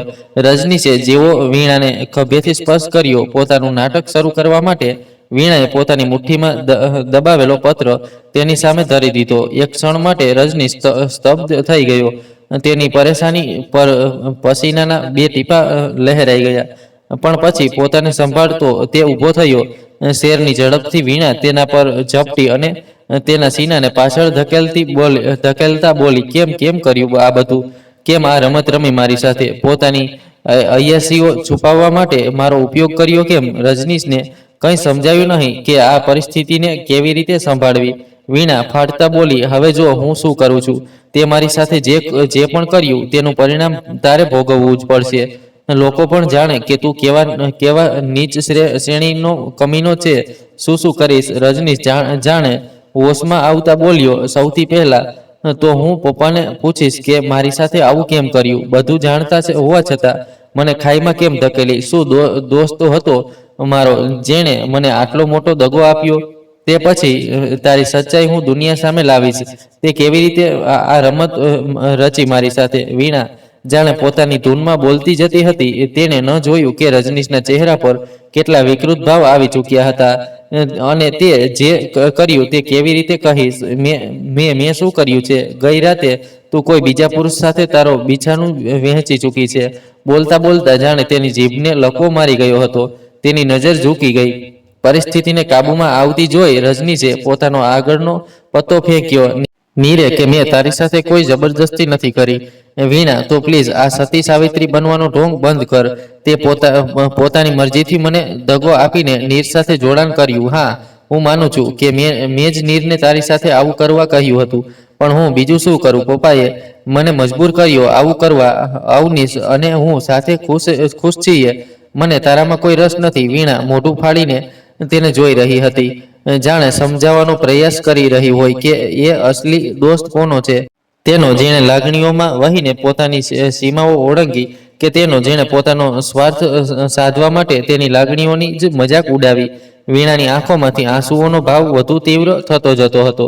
વીણાને ચૂપ જોઈ અને પોતાની વાત પૂર્ણ થવા તરફ આગળ વધતી જોઈ રજનીશે પોતાનો સ્વર હળવો કર્યો. જો વીણા, તને આ ઘરમાં કોઈ કમી નહીં થાય. તું આગળ ભણવા માંગે છે ને? હું તને ભણાવીશ, બધી સુખ સુવિધાઓ આપીશ. બસ હું તને પોતાને નહીં આપી શકું, પણ આપણે સારા મિત્રો બની શકીએ. અને શારીરિક જરૂરિયાતોનું શું? જેમ તે નીર સાથે પૂરી કરી તેમ તું કોઈ બીજા સાથે કરવા માટે સ્વતંત્ર છે. વીણાને જાણે કોઈએ જોરદાર ઝટકો આપ્યો હોય. તેની આંખોમાંથી વહેતા આંસુ અચાનક બંધ થઈ ગયા. ચહેરા પર ધૃણા લાવતા બોલી, તું આટલો ઘટિયો હોઈ શકે છે? મેં નહોતું વિચાર્યું. હા, મારાથી ભૂલ થઈ, પણ હવે હું બીજી કોઈ ભૂલ નહીં કરું. દુનિયાને હવે તારી સફાઈ આપ. આમ કહીને વીણાએ ઓરડાની બહાર પોતાના પગલા આગળ વધાર્યા. વિચારી લે વીણા, જો તું આ ઘરમાંથી ગઈ તો તારી બહેનોનું શું થશે? વિચાર્યું છે? કોણ કરશે તેમની સાથે લગ્ન? આખી જિંદગી કુંવારી જ રહી જશે. જેમની મોટી બહેનના લગ્ન 5 મહિનામાં જ ન ટક્યા, તેમની સાથે કોણ લગ્ન કરશે? અને મારે બહાર શું સફાઈ આપવી પડશે? તું શું સાબિત કરીશ? હું શારીરિક રીતે અસક્ષમ નથી. તું કંઈ સાબિત નહીં કરી શકે. ખોટી ફક્ત તું જ સાબિત થઈશ. વીણા, આ ભારત છે. અહીં સ્ત્રીઓને જ દોષ ઠેરવામાં આવે છે, અને તું તો મારા પર આટલો મોટો આરોપ લગાવવા જઈ રહી છે. કોણ કરશે તારો ભરોસો? વીણાના પગલા ઝટકાથી અટકી ગયા. તેની માતાનો ચહેરો એની આંખો સામે ફરી ગયો, જેમણે પહેલેથી જ તેની બહેનોનો હવાલો આપીને પોતાનો પલ્લો જાડી લીધો હતો. શું હવે તેનો સાથ આપશે? રજનીશ સાચું જ કહે છે. આ પુરુષ પ્રધાન સમાજમાં પુરુષની ખામી કેવી રીતે સાબિત કરશે? તેના પોતાના પતિએ તેની સાથે કેવી રમત રમી તે બધાને કેવી રીતે કહી શકશે? શું કહી પણ શકશે? કોણ સાંભળશે તેની? પોતાના માતા પિતા જ સગા નથી તો કોનો સહારો છે? વીણાનું માથું ચક્કર ખાઈ ગયું. દરવાજાનો સહારો લઈને તેણે પોતાને સંભાળ્યો. તું કંઈ સાબિત નહીં કરી શકે વીણા. જા, કોશિશ કરીને જો. રજનીશ બોલ્યો. વીણાનું મગજ કામ કરવાનો ઇનકાર કરી રહ્યું હતું. 21 વર્ષની છોકરી પોતાના જીવનનો આવો કેવો દોર જોઈ રહી હતી. વીણા ભારે પગલે ઓરડામાંથી બહાર નીકળી. ત્યાં રજનીશે તાબૂતમાં આખરી ખીલ ઠોકી. બધાને કહેતા પહેલા આ વિચારી લે કે જ્યારે લોકોને ખબર પડશે કે તું મારા જ દોસ્ત સાથે હતી તો તારી બહેનો સાથે કોણ લગ્ન કરશે? વીણાએ મૂડીને રજનીશ પર એક નજર નાખી. તે નજરોમાં કેટલો તિરસ્કાર હતો એ રજનીશ બખૂબી સમજી ગયો હતો. પણ જ્યારે મનુષ્ય પર માનસિક વિકૃતિ અને જીદ સવાર થાય ત્યારે તે કદાચ બીજા કોઈ પાસાને ધ્યાનમાં નથી લેતો, અથવા કદાચ લેવા નથી માંગતો. વીણા હવે પોતાનું મન ગુમાવીને પોતાના ઓરડામાં આવી ચૂકી હતી. ત્યાં નીરનો સ્પર્શ તેને અહેસાસ અને તેની સુગંધ વેરાયેલી હતી.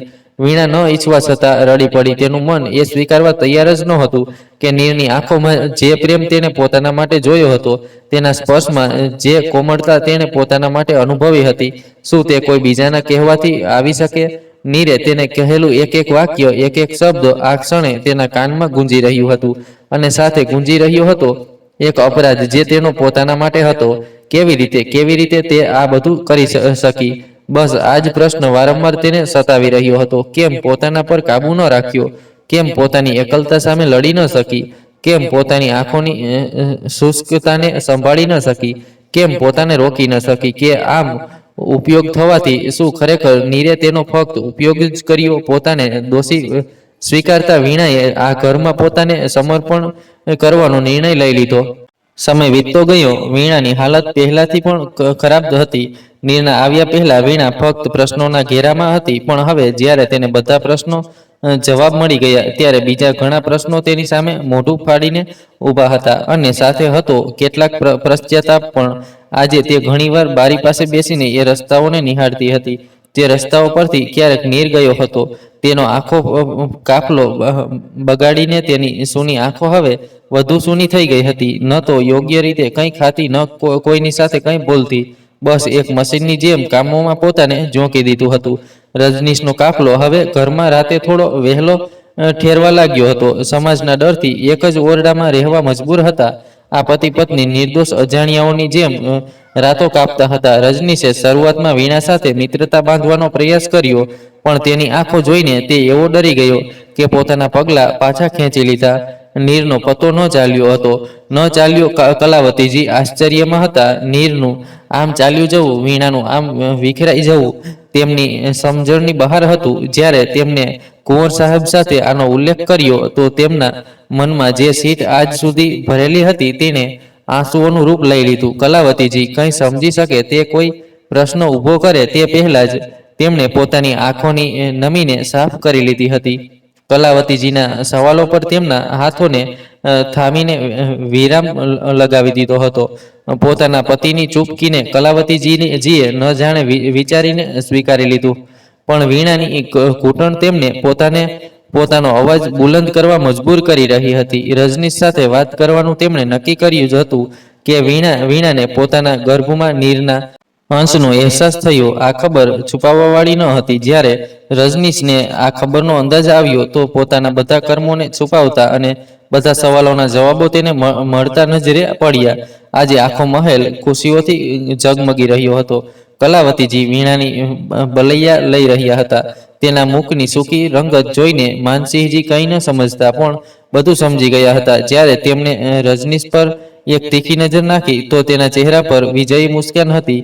એવી મુસ્કાન જેમાં કોઈના અરમાનોના કતલનું લોહી પડેલું હતું. આજે કુંવર સાહેબ તૂટી ગયા હતા. સચ્ચાઈ તેઓ હંમેશાથી જાણતા હતા. તેમણે એવું વિચાર્યું હતું કે લગ્ન પછી રજનીશ સાચા માર્ગે આવી જશે. આથી જ્યારે વીણા જેવી સુશીલ વહુના પગલાની આહટ તેમણે પોતાના ઘરમાં આવતી સાંભળી, તો એક પળ પણ ગુમાવ્યા વિના તેને ઝડપી લીધી. પણ વીણાનો ઉતરેલો ચહેરો, તેની સૂની આંખો અને તેના શરીરની ઘટતી રંગતે કુંવર સાહેબની સામે બધું ખોલી નાખ્યું. તે વીણાના એક પણ શબ્દ વિના તેની આંખોમાં છુપાયેલો પોતાના માટેનો ધિક્કાર સમજી ગયા, જેનાથી તેમના મનમાં પોતાના માટે નફરતનો કીડો બોલી ગયો.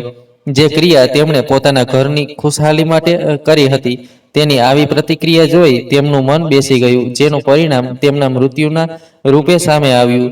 તે દિવસના બરાબર 2 દિવસ પછી તેમણે અંતિમ શ્વાસ લીધા. ગંગાજળ પીવડાવવા માટે જ્યારે રજનીશના હાથ ઉઠ્યા, તો તેમણે વીણાના હાથોનો સહારો મંજૂર કર્યો અને તેની સામે હાથ જોડી અંતિમ ક્ષણોમાં બીના કંઈ બોલે બધું કહી દીધું.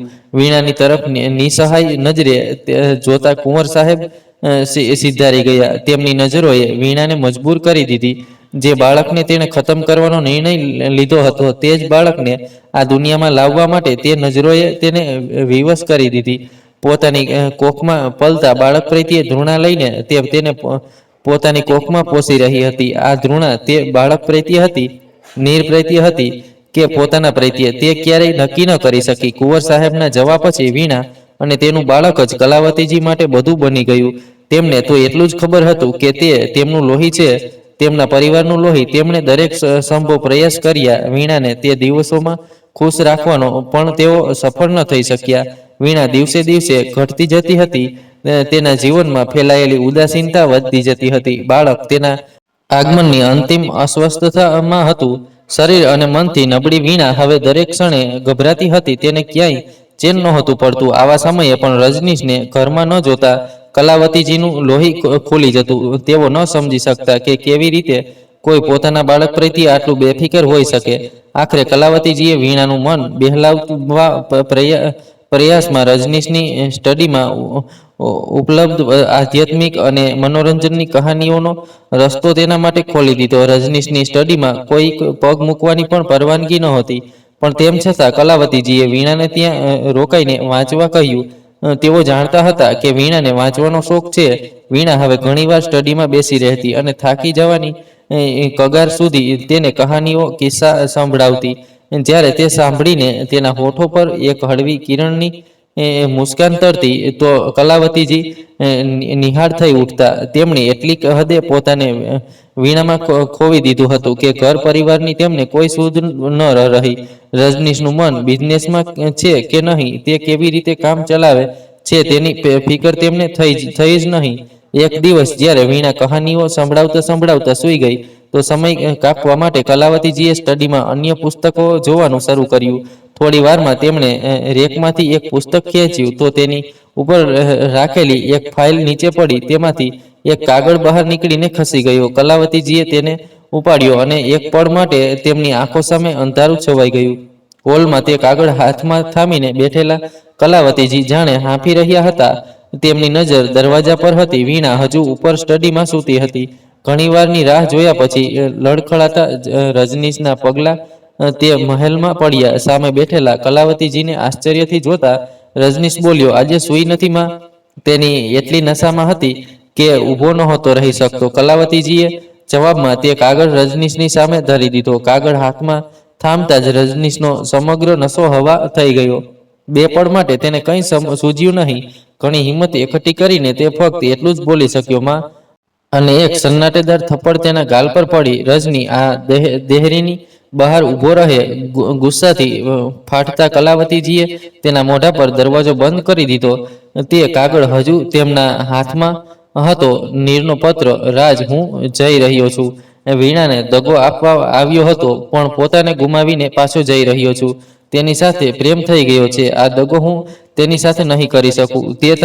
તે અને આ કરે મારા માટે જે કર્યું છે તેનો ઉપકાર ચૂકવવા ચાલ્યો હતો. ભૂલી ગયો હતો કે ઉપકાર ચૂકવવા નથી, હું ચૂકવી નથી શકતો. આ રીતે ચૂકવવું પણ નથી ઈચ્છતો.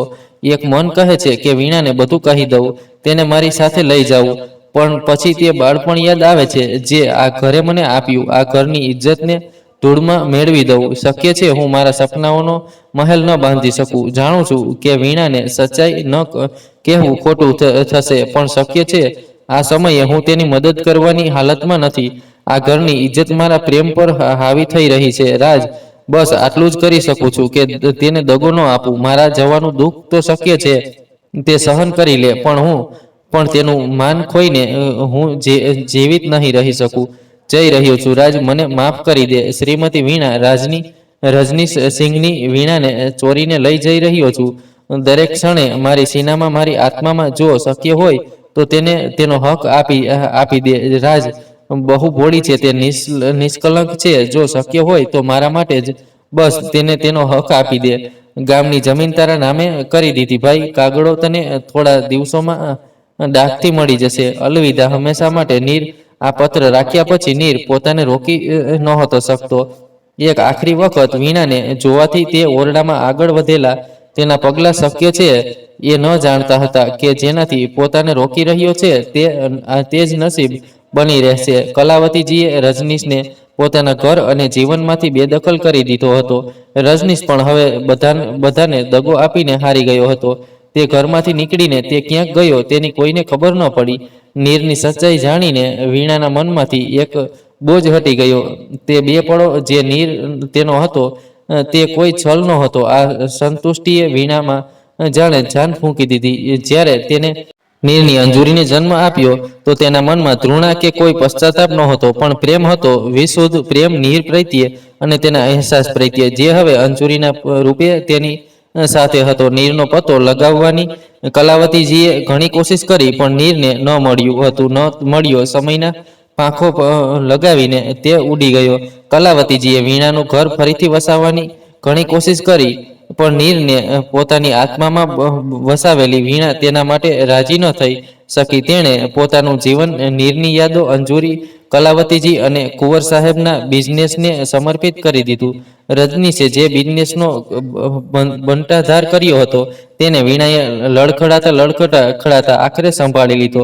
સીધી સાદી વીણાનું આ રૂપ કોઈને અપેક્ષિત નહોતું, પણ સમયની ધારાએ આખરે તેને પણ વહેતા શીખવી દીધું. વીણાએ ભલે બિઝનેસને આગળ વધાર્યો, પણ પોતાના પણ તેણે કાબુ રાખ્યો. એક સાધારણ જીવન જીવતી વીણાએ ફક્ત ગુજારાભરના પૈસાને જ તવજ્જો આપી. બિઝનેસથી થતી અણધારી આવકને તેણે કલાવતીજીના સહયોગથી સામાજિક કાર્યોમાં ઉપયોગમાં લેવાનું શરૂ કર્યું.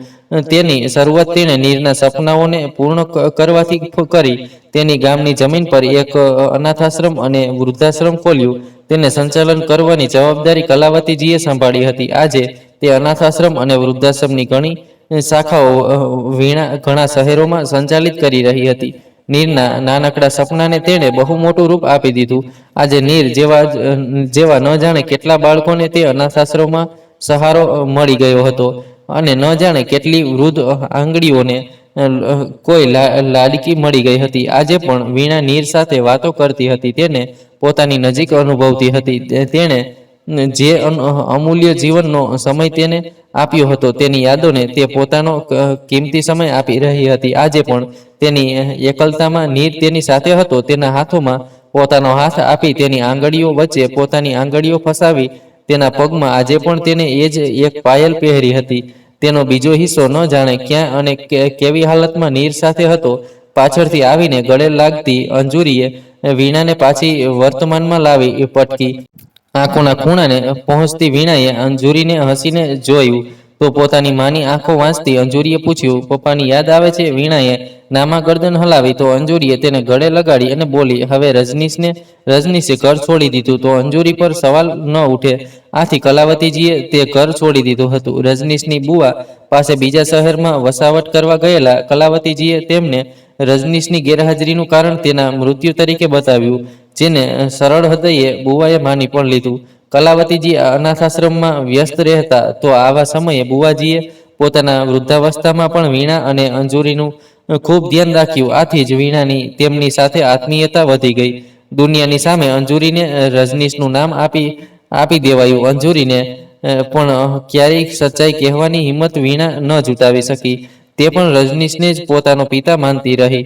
વીણાએ હસીને નામા ગરદન હલાવી તો અંજુરીએ તેની સામે એક પેકેટ મૂકી દીધું. અંજુરી માટે જ્યારે તેની સહેલીના છોકરાનો રિશ્તો બુવાજીએ બતાવ્યો ત્યારે વીણા ખૂબ ખુશ હતી, પણ તેમની વાતચીત દરમિયાન તેમની વાતો, તેમના હાવભાવ અને લગ્ન માટેની તેમની ઉતાવળે વીણાને સંયમમાં મૂકી દીધી. ઉતાવળમાં તે કોઈ નિર્ણય નહોતી લેવા માંગતી, અને તેના પગલાને બળ મળ્યું જ્યારે અનાથાશ્રમની મીટિંગ માટે ગયેલી વીણાએ હોટેલમાં બુવાજીએ બતાવેલા છોકરાને એક છોકરા સાથે અણગમતી સ્થિતિમાં જોયો. વીણાને જાણે પોતાનો ભૂતકાળ આંખો સામે દોડતો નજરે પડ્યો. એક વખત તેને પોતાની આંખો પર ભરોસો ન આવ્યો. આંખોમાં આક્રોશ લઈને તે ઘરે પાછી આવી. તે જાણતી હતી કે તેનો ભરોસો આજે પણ કોઈ નહીં કરે. આથી જ તેણે તે છોકરાની બધી માહિતી કઢાવવાનું નક્કી કર્યું. આ પેકેટમાં તેની સામેના પુરાવા હતા. તેણે ઈશ્વરનો આભાર માન્યો કે સમય રહેતા તેમણે તેની સામે તે છોકરાની સચ્ચાઈ મૂકી દીધી. ઈશ્વરનો આભાર માની રહી હતી કે તેમણે અંજુરીને બીજી વીણા બનતા બચાવી લીધી. પોતાના હાથોમાં પોતાના નિર્ણય પર સાચા હોવાનું પરિણામ લઈને વીણા હવે બુવાજીના ઓરડા તરફ પગલાં ભરી ચૂકી હતી. તો આ હતી આજની કહાની. મિત્રો, કહાની સારી લાગી હોય તો વિડીયોને લાઇક, શેર, સબસ્ક્રાઇબ કરવાનું ભૂલતા નહીં. આભાર. જય શ્રી કૃષ્ણ.